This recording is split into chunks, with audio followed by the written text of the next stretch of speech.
Do mass media activists and politicians care about your life? It looks like they don't, and I'm going to show you that. But since I do care about your life, I'm going to start off on something very simple. Do not play on the highway, do not dance on the highway, and do not stand on the highway ever. It's a horrible idea. If the television tells you to do that, if activist groups tell you to do that, please use your common sense and do not stand on the highway. I want to save your life, and they don't care about you. Recently, a Black Lives Matter activist was unfortunately hit by a car and passed away. Activists posted this video and said, "Look, we were just dancing innocently before this mean person came and hit us." To the left, to the left, to the left, to the left. Keep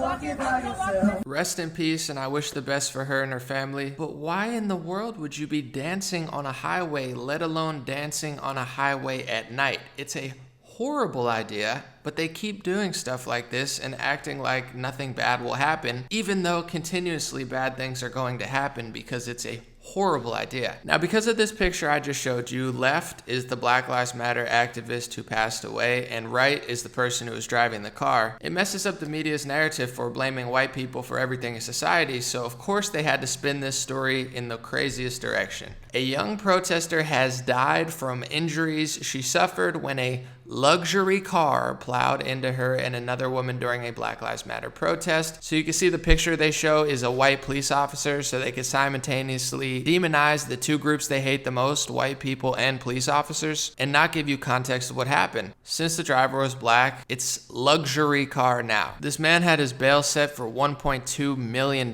for the crime of driving on a highway and hitting activists who were standing on a highway. The sad irony here is you had a white woman protesting for Black Lives Matter and ends up getting a black person sentenced to jail. Recently, a Frederick Douglass statue was removed at Rochester Park because I guess now activists and protesters hate the elderly wisdom of it's easier to build strong children than to repair broken men. You were right, Frederick. I wish you were alive now to see what's going on. And someone that's coming under fire for being honest, accurate, kind, thoughtful, reasonable, logical, and a genuinely good person is Terry Crews. Recently, he said, "All Black Lives Matter, 9 black children killed by violence in Chicago since June 20th, 2020, which earned him a spot on Don Lemon's CNN show. And you have to see it for yourself. And one thing that really who's the me next when I look oppressor? at- Who's the next oppressor?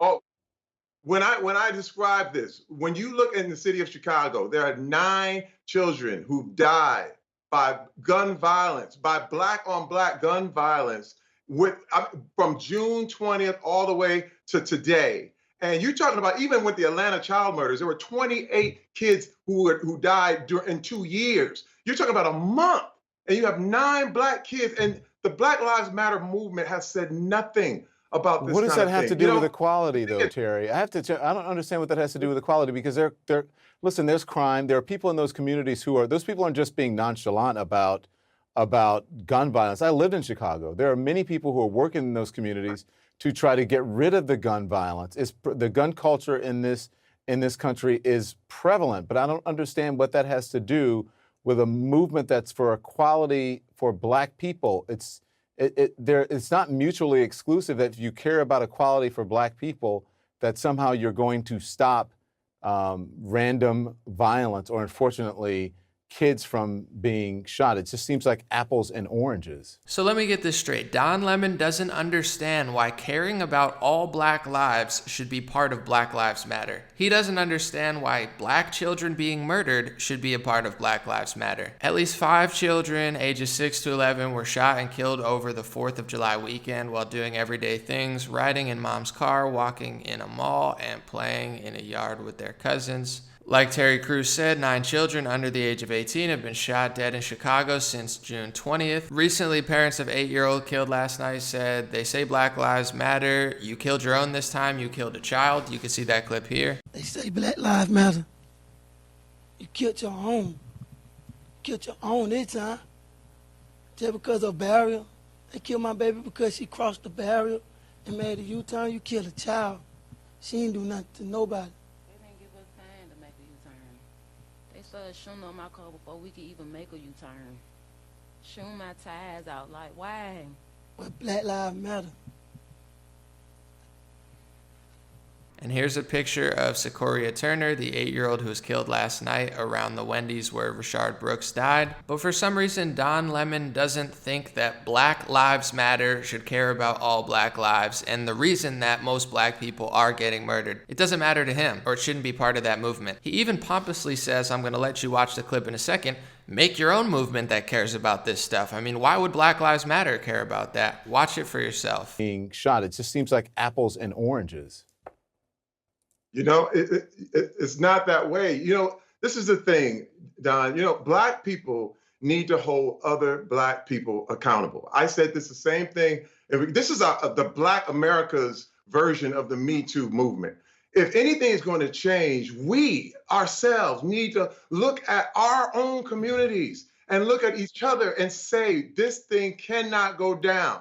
And this is the thing, too. There are a lot of great, great people there who are held hostage, by people who literally are running these neighborhoods with violence and then claiming that Black Lives Matter. When you look at the parents of these little kids who are saying, hey, man, why aren't they speaking up for me too?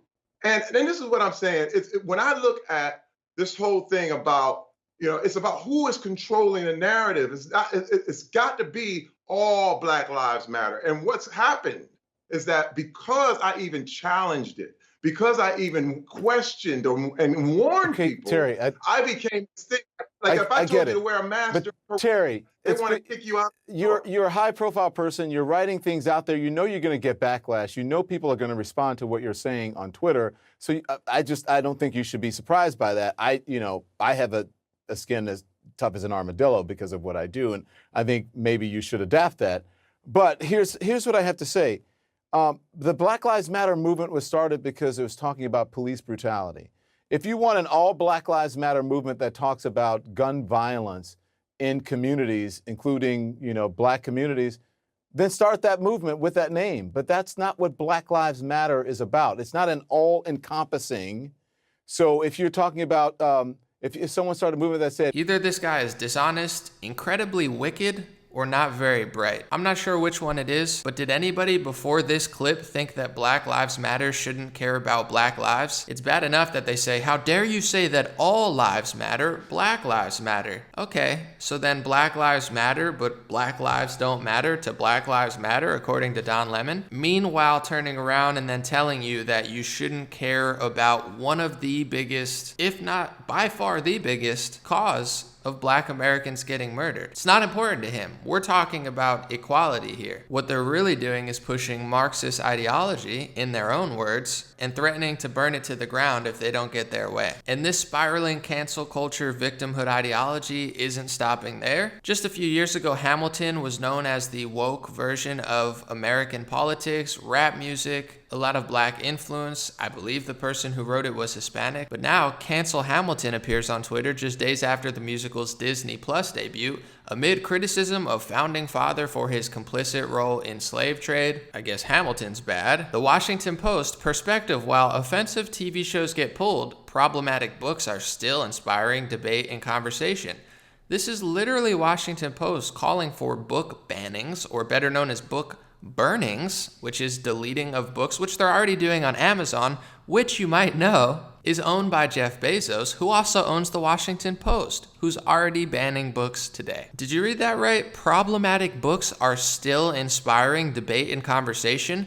What's a bigger threat to their ideology than inspiring debate and conversation? Because if you notice from Candace Owens' recent debate with Mark Lamont Hill or Angela Stanton King on The Breakfast Club, not all times, but most times you get an intelligent conservative in a room with an intelligent liberal. The comment section, even on the more liberal publication, is agreeing with the conservative. So inspiring debate and conversation is bad because the only way their ideas can survive, thrive, and win is by censoring, deleting, blacklisting, and destroying all people who are better, smarter, more accurate, or honest than them. Isn't that pretty wild? Oh wait, I can't say blacklist anymore because the word blacklist is now termed racist, so I'll just say censor before I get censored for being honest, accurate, helpful, fair, and not a complete lunatic. The media spins just never seem to stop. Tammy Duckworth slams Trump's Mount Rushmore speech. He spent all his time talking about dead traitors, she said. To quote the actual speech, he said, "We are the nation that gave rise to the Wright brothers,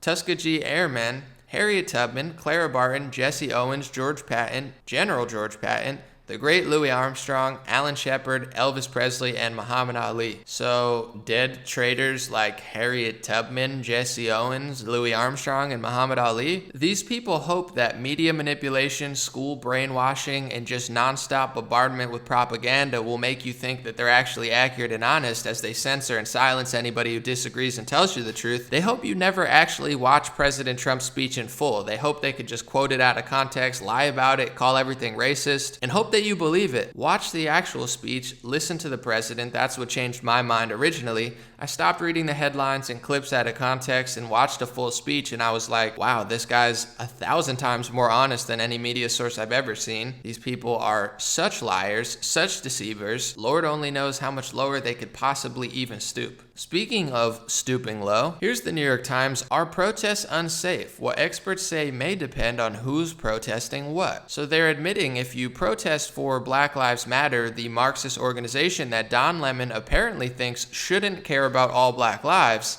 that's okay. But if you're protesting the stay-at-home orders, aka you want the freedom to live your life normally and not be quarantined in your house by the federal and local government, then your protest must be rooted in white nationalism. Do you guys not get it yet? Every single thing that they do, not just with Trump, not just with the stay-at-home orders, not just with actual black murders in this country and what's causing that to happen. The lie is virtuous according to them. The lie is great. The lie is prestigious. The lie gets Disney and Nike deals. And the truth is always blame white something or call black conservatives or other ethnic conservatives rude names like blank and blank. I won't even say them. From that same article, are protests unsafe? What experts say may depend on who's protesting what. Let's read. Catherine Triozzi, an infectious disease epidemiologist at the University of Texas Health Science Center at Houston, studies COVID-19. When, wearing a mask and standing at the edge of a great swell of people, she attended a recent protest in Houston supporting Mr. Floyd,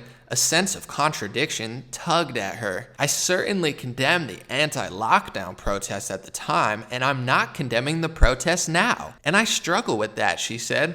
"I have a hard time articulating why that is okay." The reason you have a hard time articulating why that's okay is because you're putting partisan politics, emotions, and lies above science, the truth, and objectivity. So the struggle comes from you being a dishonest and disingenuous person, like the millions of other people, like the Lancet study that smeared hydroxychloroquine because the president liked it, like CNN who smeared it for months because the president liked it. These people care about satisfying a political narrative and an agenda, one that has become very wicked, dishonest, and backward spiraling to the point where it's causing complete chaos in this country. So that's the video for today. God bless you, God bless your family, God bless America, and God bless the world. And God bless these children who were murdered. I hope they rest in peace in heaven. And shame on the wicked media, the wicked politicians, and the very wicked people who think that all black lives shouldn't be included in Black Lives Matter,